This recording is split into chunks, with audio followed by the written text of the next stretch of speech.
that his people are leading life well in their homes, in their environment. It's just like the armed forces of Nigeria. Yes. They're supposed to ensure that you and I are safe in the studio. Nobody comes from Cameroon or Ghana or America to come and disturb Nigerians in Nigeria. Okay. That is the role of a monarch, no less. Now, you spent some time in the Nigerian army. How has that experience helped in being a people-centric monarch? How has that experience, because a lot of people feel that, oh, the divide between military personnel and civilians is too wide to bridge. How have you been able to, with your experience in the army, how have you been able to, use that to, be a better monarch? Well, yes, obviously, I liken being I liken the military to be like a vital and essential software. Okay. So when you download that software into your system, it becomes the major software in your system that you cannot remove anymore. So it takes over your system, and that is you. So it is difficult to remove the military in me. Perhaps if I were never in the military, maybe I wouldn't even be a monarch. Okay. So the military has largely affected me. It has made me bolder. It has made me look at things squarely. It has made me goal-oriented, more pragmatic, and all of that. So that is what a real military training brings to you. As a matter of fact, in some countries, they strive to have everyone trained in the military.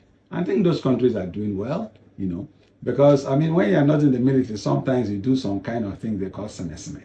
Okay. But as a military person, you can't be on parade and do semesime now. You will be dealt with. And you can't go to the war front and also do semesime. Because if you do that, you will be consumed. Your troops will be finished. You'll be finished. Yes. You will lose your limb. You will lose your head. You will die.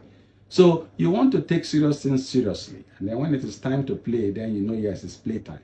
So I do everything with all amount of seriousness, including what we want to do tomorrow. Okay then. Now, despite all of this, you're also an author. Yes. And being an author is like a full-time job. In fact, all the roles you carry are full-time jobs on their own. How have you been able to combine everything else as well as finding time to still write? Yes, first and foremost, you must know that I am the Ibenanaowei of Ekpetiama Kingdom. Okay, not even in the way of any other kingdom. Yes. So you should see me as a little different from Bala Blue and Bulaba. Okay. Perfect, yes. So I am just able to do it because, like I said before, the gods are wise. So I don't find writing difficult to do. I just write because there are things to write about.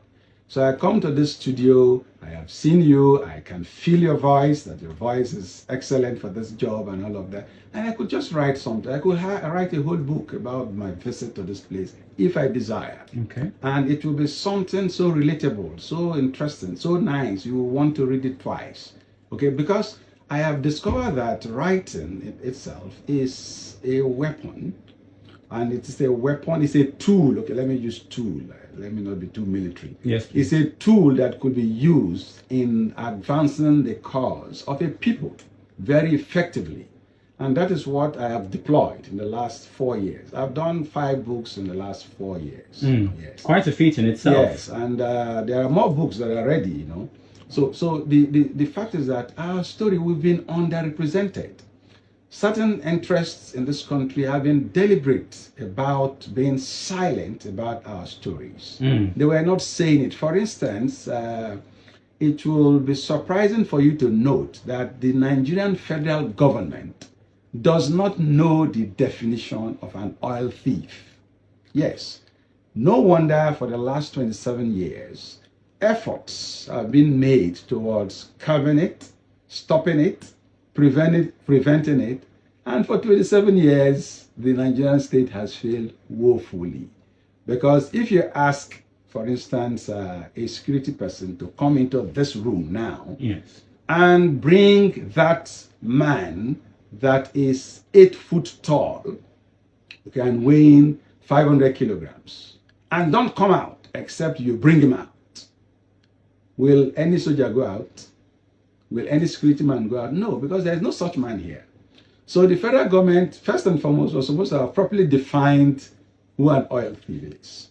And then told the soldier, when you go and bring that guy in dreadlocks. Okay, he's wearing red. Okay. And I mean, once they come here, they will pick him because they can see a guy like that, you know.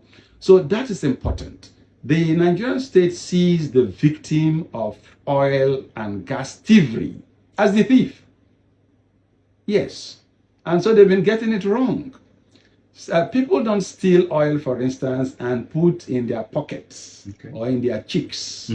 They put it in vessels, ocean, sea-going vessels.